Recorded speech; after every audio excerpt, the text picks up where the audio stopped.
अब बात करते हैं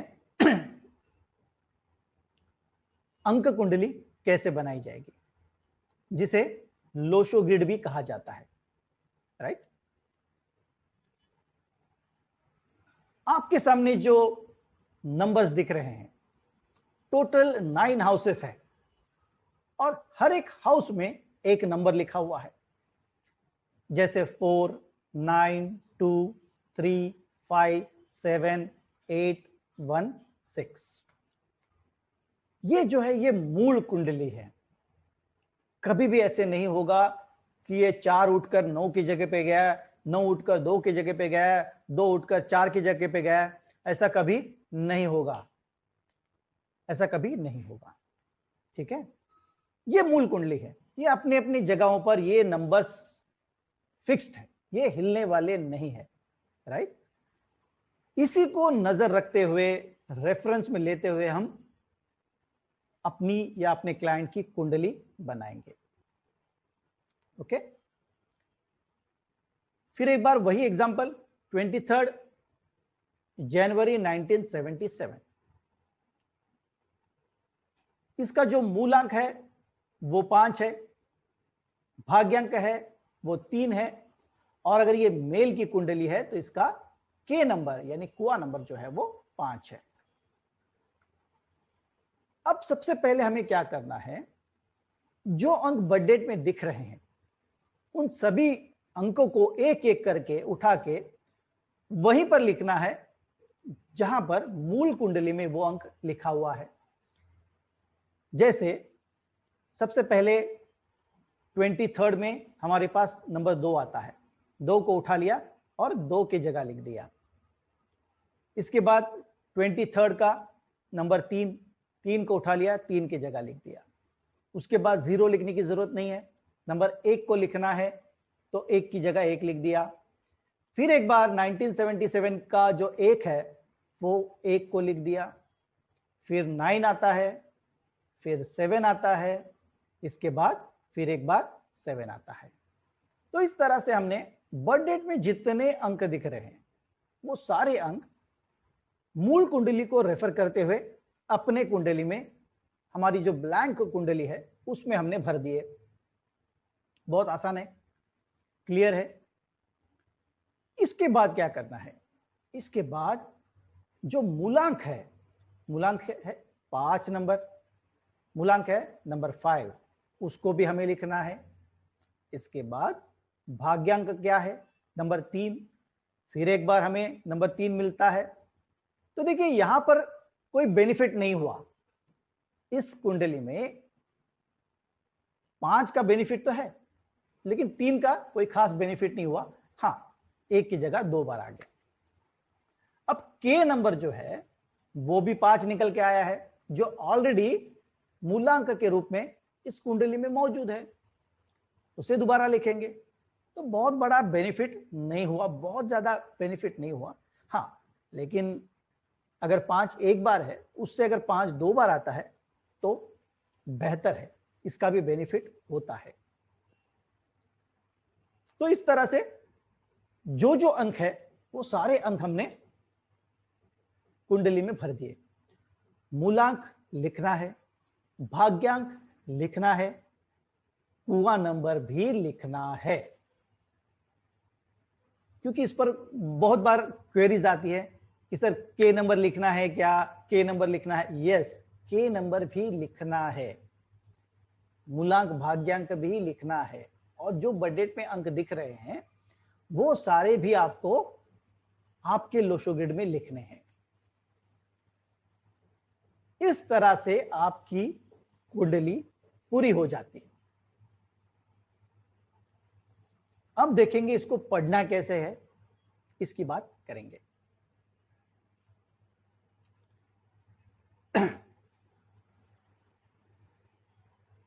इसके पढ़ने से पहले कुछ रूल्स मैं आपको बताना चाहता हूं। एक तो जो जो अंक जहां जहां पर है वहीं पर लिखने हैं, मूलांक भाग्यांक कुआ सारे लिखने हैं। एक रूल थोड़ा कॉम्प्लिकेटेड है, समझने की कोशिश कीजिए। अगर आपका मूलांक जो है, अगर आपका बर्थ 1 तारीख, 2 तारीख, 3 तारीख, 4 तारीख, 5 तारीख, 6 तारीख, 7 तारीख, 8 तारीख या 9 तारीख का है, तो आप मूलांक के तौर पर और बर्थ डेट के तौर पर इसको एक ही बार लिखना है, इसको डबल नहीं लिखना है। थोड़ा पीछे के स्लाइड में जाता हूं।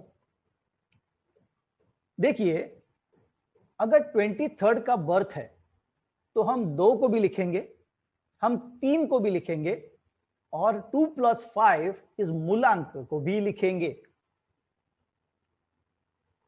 समझने की थोड़ी कोशिश कीजिए। 23 का बर्थ है तो हम 2 को भी लिखेंगे लोशो ग्रिड में, हम 3 को भी लिखेंगे और 2 + 3 = 5 जो मूलांक है उसे भी लिखेंगे। लेकिन इस 23 के जगह पर अगर 5 तारीख का जन्म होता, अगर 5 तारीख का जन्म होता तो मूलांक भी 5 है और बर्थ डेट भी 5 है, दोनों सेम है, तो 2 बार नहीं लिखेंगे, एक ही बार लिखेंगे। अगर इस 23 की जगह पर 5 जनवरी 1977 होता तो बर्थ डेट और मूलांक दोनों सेम है, सेम हो जाते, तो 2 बार 5 नहीं लिखते, हम एक ही बार लिखते। और जो के नंबर का 5 है वो तो लिखना ही है। एक और एग्जांपल लेता हूं। अगर 30 तारीख का बर्थ डेट है, 30 का बर्थ डेट है, तो देखिए बर्थ डेट में 3 और 0 है, तो एक बार तो 3 हमने लिख दिया, और मूलांक जो है वो भी 3 ही आएगा, तो सेम हो गया। जब मूलांक और बर्थ डेट सेम हो जाती है तो उसे 2 बार नहीं लिखेंगे, एक ही बार लिखेंगे।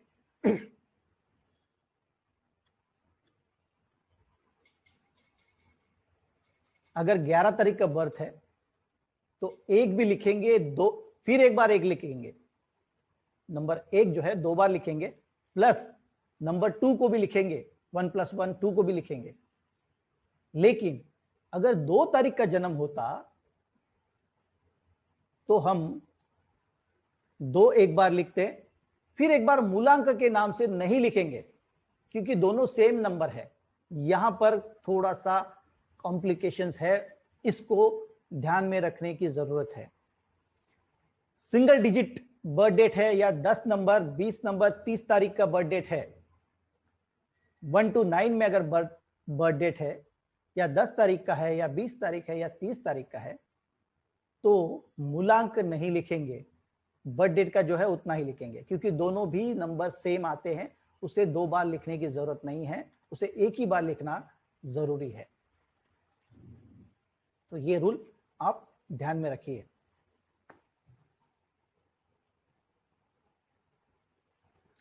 अगर नंबर रिपीट हो रहे हैं कोई बात नहीं, जितनी बार रिपीट हो रहे हैं लिखिए। एक अगर 2 बार आया है, 3 बार आया है, 4 बार आया है, 5 बार आया है, लिखिए, 5 बार लिखिए। ये रिपीट नंबर जो होते हैं ये भी कुछ ना कुछ बताते हैं जो हम आगे चल के सीखने वाले। अगर 2 बार आया तो क्या रिजल्ट, 3 बार आया तो क्या रिजल्ट, 4 बार आया क्या रिजल्ट। अगर नंबर आया ही नहीं, मिसिंग है, तो ये ब्लैंक रखिए लोशो ग्रिड में। ये मिसिंग नंबर भी कुछ ना कुछ बताता है, तो ये भी हम आगे चल के जानेंगे कि मिसिंग नंबर क्या बताता है। तो इस तरह से इन रूल्स को फॉलो करते हुए आपको लोशो ग्रिड कंप्लीट करना है, राइट। चलिए, अब जो अलग अलग लाइंस है, जो योग बनते हैं इस लोशो ग्रिड में, उनको रीड करना कैसे करना है ये देखते हैं। सबसे पहले 492, जिसको हम कहेंगे मेंटल लाइन। मेंटल लाइन यानी बौद्धिक क्षमता। आपकी बौद्धिक क्षमता कैसी है ये लाइन आपको बताती है। अगर 492 ये तीनों अंक आपके लोशो ग्रिड में मौजूद है तो आपकी मेंटल लाइन बहुत स्ट्रांग है। इनमें से अगर 2 अंक आपके पास है तो भी आपकी मेंटल लाइन अच्छी है। अगर सिर्फ 1 अंक आपके पास है तो आपकी मेंटल लाइन एवरेज है। और अगर ये तीनों अंक आपके या आपके क्लाइंट के पास नहीं है तो आपकी मेंटल लाइन जो है वो वीक है। यहां पर आपके वीकनेसेस और आपके स्ट्रेंथ पता चलते हैं। तो 492 अगर आपके पास है तो आपके पास एक अच्छी मेमोरी है, शार्प मेमोरी है, आपकी बौद्धिक क्षमता बहुत अच्छी है, आप बहुत इंटेलिजेंट है, एक फोटोग्राफिक मेमोरी है। कोई चीज एक बार देख लेते हो तो हमेशा आपके दिमाग में फिट हो जाती है। एक गॉड गिफ्टेड ब्रेन है आपके पास। अगर आप चेस खेलते हो तो बहुत अच्छा एक्सपर्ट बन सकते हो।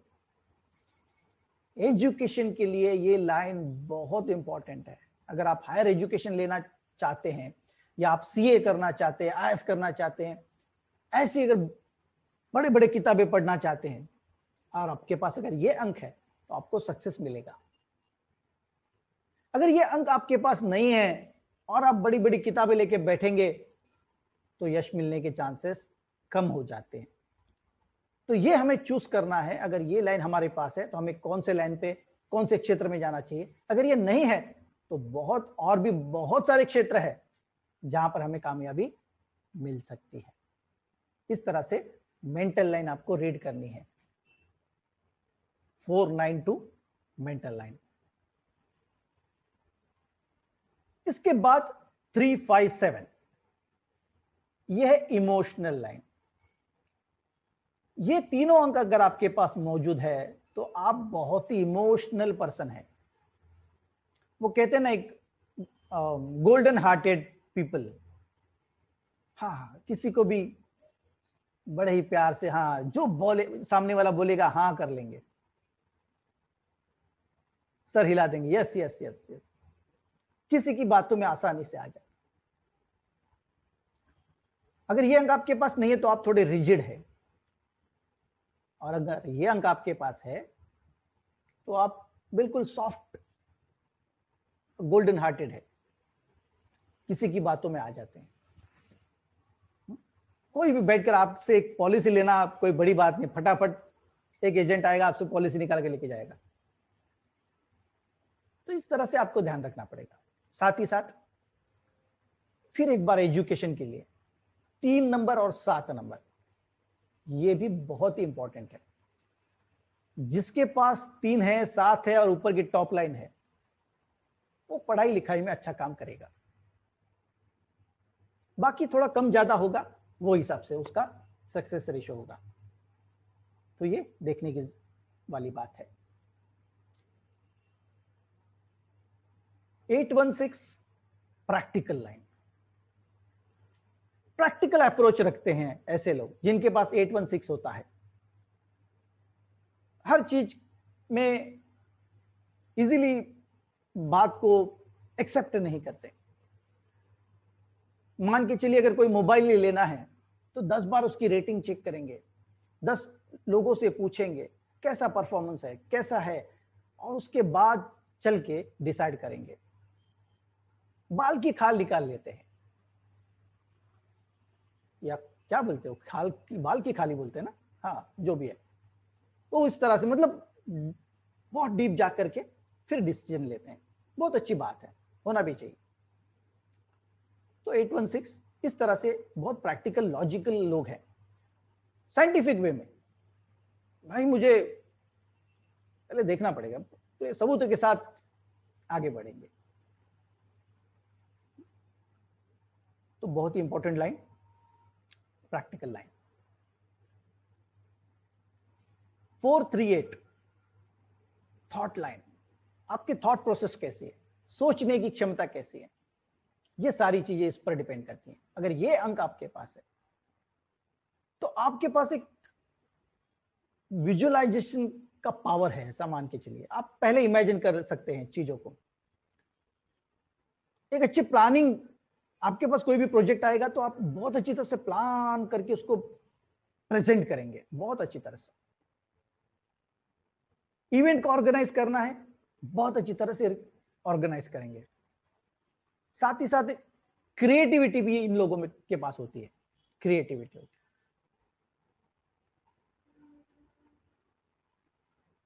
तो ये सारी चीजें ये थॉट लाइन बताती है। अगर ये आपके पास है तो आप अच्छे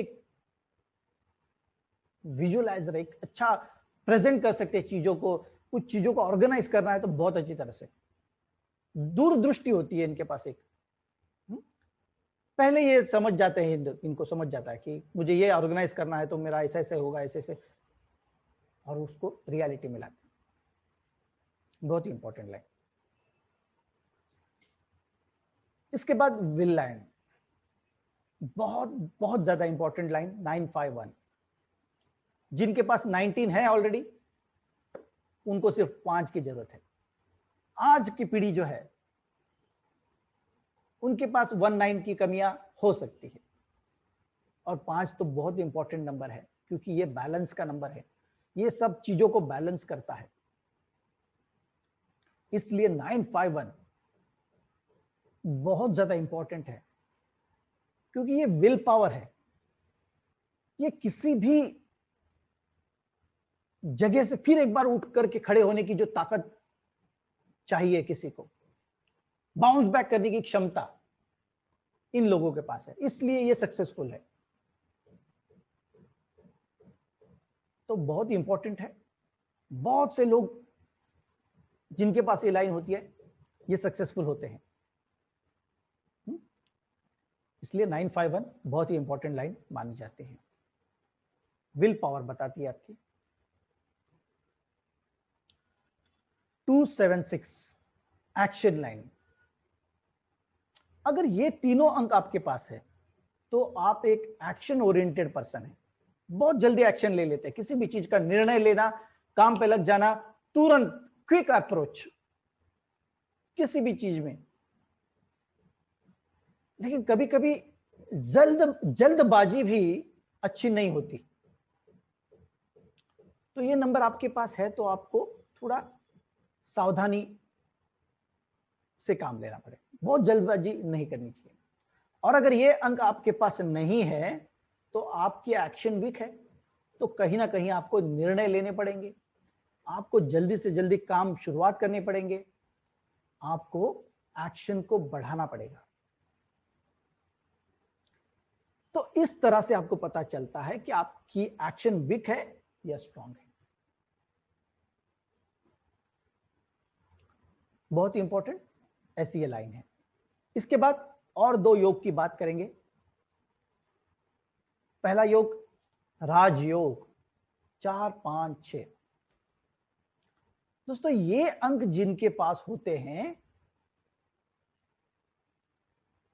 सबसे पहली बात तो ये रेयर केस में आता है।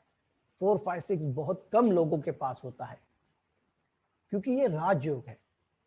ये लाइन आपके पास पूरी है तो आपको सक्सेसफुल होना ही है। अगर आपके मूलांक भाग्यांक कहीं एंटी बैठे हैं, एक दूसरे के साथ शत्रु अंक है, या आपका नाम आपको सूट नहीं कर रहा, तभी आपको अड़चनें आ सकती है। अदरवाइज 4, 5, 6 अगर आपके पास है तो आपको सक्सेसफुल होना ही है। ये सारी चीजें जो मैं बता रहा हूं ये डिटेल में स्टडी होने वाली है। फिलहाल 4, 5, 6 जिसको हम राजयोग कहते हैं, नेम, फेम, मनी सब कुछ मिलता है। सक्सेसफुल लोगों की ये लाइन है, बहुत रेयर लाइन है। तो अगर आपके क्लाइंट के पास ये लाइन है और अगर वो सक्सेसफुल नहीं हो रहा है तो कहीं ना कहीं उसके बर्थ डेट, मूलांक भाग्यांक में गड़बड़ी है या उसके नाम में गड़बड़ी है। वहां पर करेक्शन हो जाएगा तो सक्सेसफुल होना ही है। इसके बाद बात करते हैं प्रॉपर्टी लाइन। 258। जब कभी भी हमें प्रॉपर्टी लेनी होती है तो हम यही सोचते हैं कि प्रॉपर्टी किसके नाम पे लेनी चाहिए, किसके नाम पे लेने पे हमें सक्सेस मिलेगा, हम उसको लंबी समय तक चला पाएंगे, उसका भाव बढ़ेगा। तो जिसके पास 258 है उसके नाम पर प्रॉपर्टी लेनी चाहिए। 258 जिनके पास होता है उनकी प्रॉपर्टी बनती है, उनका अपना घर बनता है, आगे पीछे हो सकता है लेकिन घर बनता है। 258 अगर रियल एस्टेट में आप कोई भी काम करना चाहते हैं, आप इंजीनियर हैं, सिविल इंजीनियर है, आप आर्किटेक्ट है, आप बिल्डर है, आप मटेरियल सप्लायर है, आप एग्रीकल्चर है, 258 आपके पास है तो आप सक्सेसफुल हो सकते हैं। अगर आपके पास 258 नहीं है तो इन सारे कामों में आपको हाथ नहीं डालना चाहिए। आपके पास 258 नहीं है और अगर आप बिल्डर बनना चाहते हैं तो आपको धक्के खाने पड़ सकते हैं। तो अगर प्रॉपर्टी लेनी है तो घर में जिसके पास ये तीनों अंक है या इनमें से 2 अंक भी है उसके नाम पर प्रॉपर्टी लेनी चाहिए।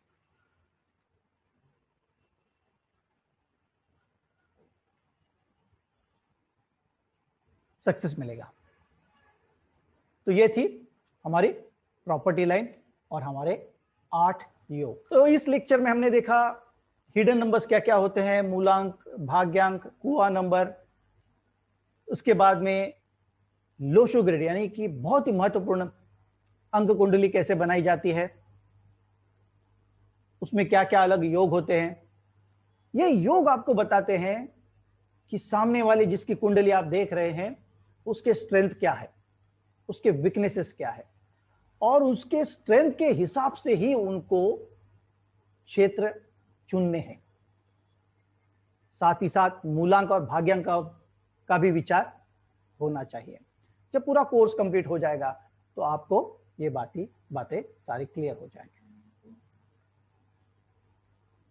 मिलते हैं फिर एक बार अगले लेक्चर में, तब तक के लिए गुड लक।